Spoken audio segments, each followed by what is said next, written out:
Barakatah Yahweh, Barakatah Yahawashi, Bahasham, Rakahakwadash, Barakatum. First and foremost, I want to give all praises, glory, and infinite honors to Yahweh, Bahasham, Yahawashi. Double honors to the apostles and elders, a great millstone who ruled and teach well. And peace and salutations to you sincere Akim out there, pushing this word in truth and sincerity to the four corners of the globe. May you brothers endure until the end. This is the brother Ra'aya with another video, and I'm going to start it off in Isaiah chapter 19, verse 2. And I will set the Egyptians against the Egyptians. And this isn't talking about the ancient Egyptians who were Hamites or so-called Africans, more specifically Mizraim. This is speaking of the modern-day spiritual Egyptians as pursuant to Revelation 11, verse 8, these American Edomites, or so-called white people. Because, again, as pursuant to Revelation 11, verse 8, the United States of America is known as spiritual Sodom and Egypt. The reason America is known as spiritual Sodom should be self-evident with what took place in the month of June with Pride Month, but it's known as spiritual Egypt because this place has a lot of the same practices and symbolisms and idols as ancient Egypt.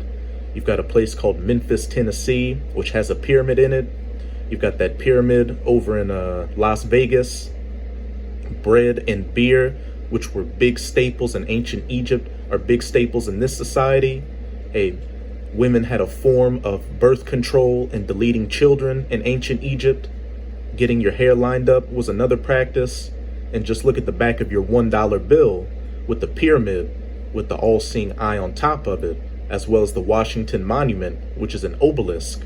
But first and foremost, this modern-day spiritual Egypt is serving in the same function that ancient Egypt served for the children of Israel, who are known today as the so-called Negroes, Latinos, and Native Americans. It's a place of hardcore bondage and slavery. But as the verse continues, and they shall fight, everyone against his brother and everyone against his neighbor, city against city and kingdom against kingdom.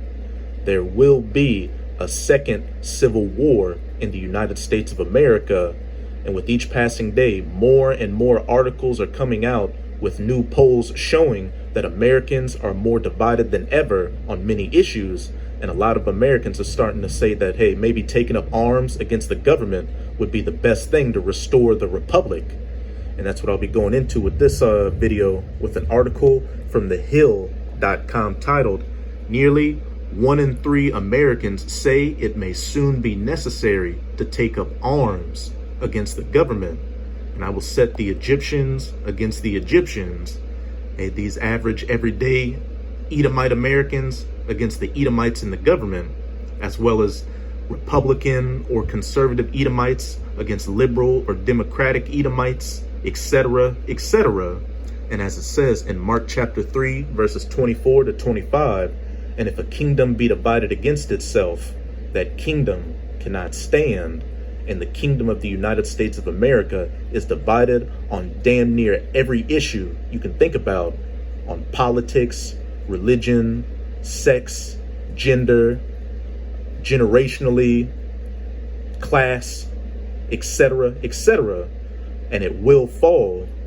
We're living in the twilight hours, the last seconds of the United States of America being the superpower on the face of the earth. And it will ultimately be taken out by 200 million nuclear missiles, which are going to be shot onto it by not only its enemies, but its allies who are going to turn against her as well. And it's going to turn it into the biblical lake of fire, from sea to shining sea, and then a desolate, uninhabitable wasteland afterwards. Verse 25, "And if a house be divided against itself, that house cannot stand."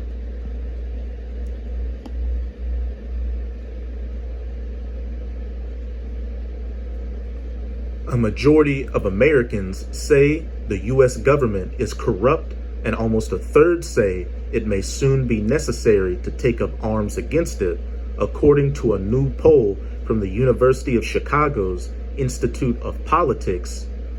2/3 of Republicans and independents say the government is corrupt and rigged against everyday people like me, according to the poll, compared to 51% of liberal voters. And that's exactly what it is. These politicians in the government don't have the best interest of the average everyday American at heart. They've got their own interests that they're following after, and mainly the interests of the elites, such as the Rothschilds, Rockefellers, DuPonts, Gettys, Merovingians, you name it, who have their own plans to dismantle and take down the United States of America. And just the other day, I did another video dealing with the Egyptians going against the Egyptians with another poll showing that a lot of so-called Trump and conservative supporters are in favor of their individual states seceding from the Union. And then a couple of months ago, I did a video on another article which showed that with each passing year, the numbers of people who talk about taking violence against politicians in the government or actually trying to commit acts against them has been steadily increasing. 28% of all voters, including 37% of gun owners, agreed it may be necessary at some point soon for citizens to take up arms against the government, a view held by around 35% of Republicans and around 35% of independents. 1 in 5 Democrats concurred, and this plays into 2 Esdras chapter 15. I'm going to start at verse 14. Woe to the world and them that dwell therein, for the sword and their destruction draweth nigh, and one people shall stand up and fight against another, and that one people standing up and fighting against another can go into many things. One race of people standing up and fighting against another, because there will be race wars as well as a civil war in the United States of America, as Yahushua HaMashiach, whom the world ignorantly refers to as so-called Jesus Christ, said in Matthew chapter 24, one of the end time signs to know that we're living in the last days would be nations rising against nations.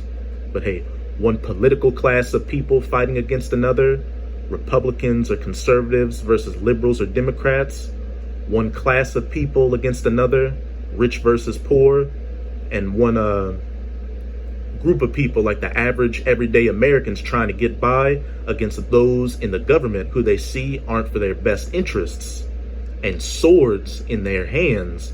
And the modern day sword, especially in the United States of America, is the gun. Verse 16, for there shall be sedition among men. And when you go into the definition for that word sedition, it means conduct or speech inciting rebellion against a ruling authority or monarch. 28% of all voters, including 37% of gun owners, those swords in their hands, agreed it may be necessary at some point for citizens to take up arms against the government, but there shall be sedition among men. And invading one another, they shall not regard their kings nor princes.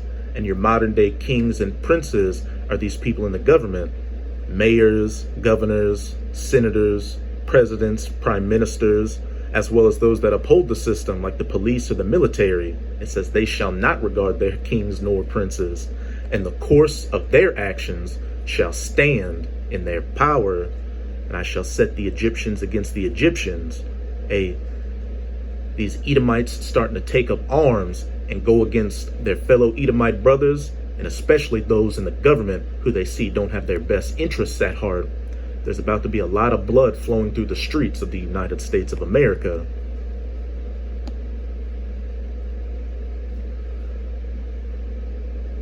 I'm gonna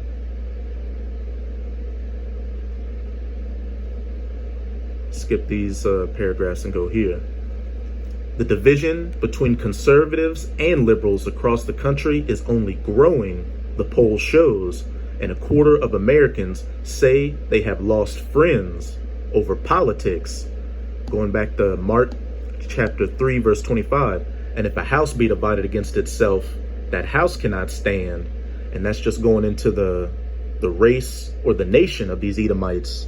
Like I said earlier, these Edomites individually are damn near divided on every level, especially on politics, gender, sex, religion, class, generationally, you name it.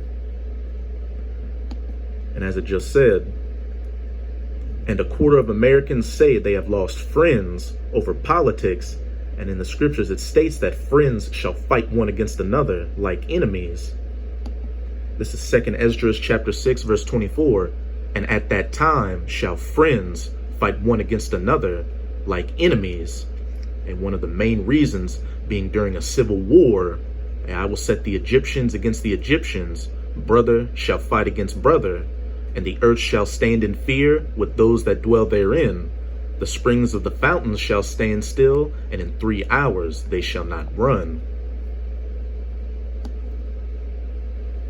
Hey, like the elder brother Malcolm always says in Chicago, these prophecies are literally leaping off the pages.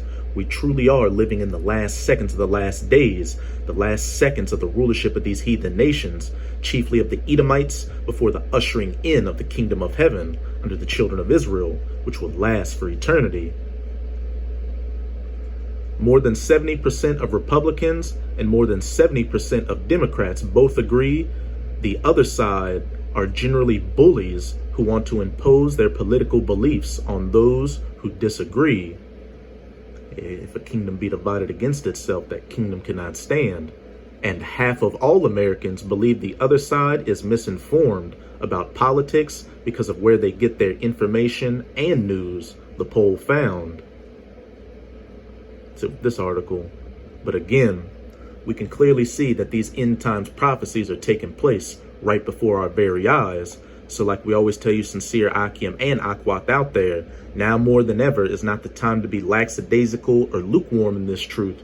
You should have all 10 toes down and pushing this word as hard as you possibly can to make your calling and election sure and be saved from these calamities of Jacob's trouble, which will include civil wars and race wars, which are quickly coming to pass. So with this video, I hope you, sincere Akim and Aquath, were edified. Just keep strong. We're almost out of this final wicked captivity of the heathen nations, chiefly of the Edomites. And as always, I'm going to say Abad Babal, Kwam Yasharala, and until next time, Shalom.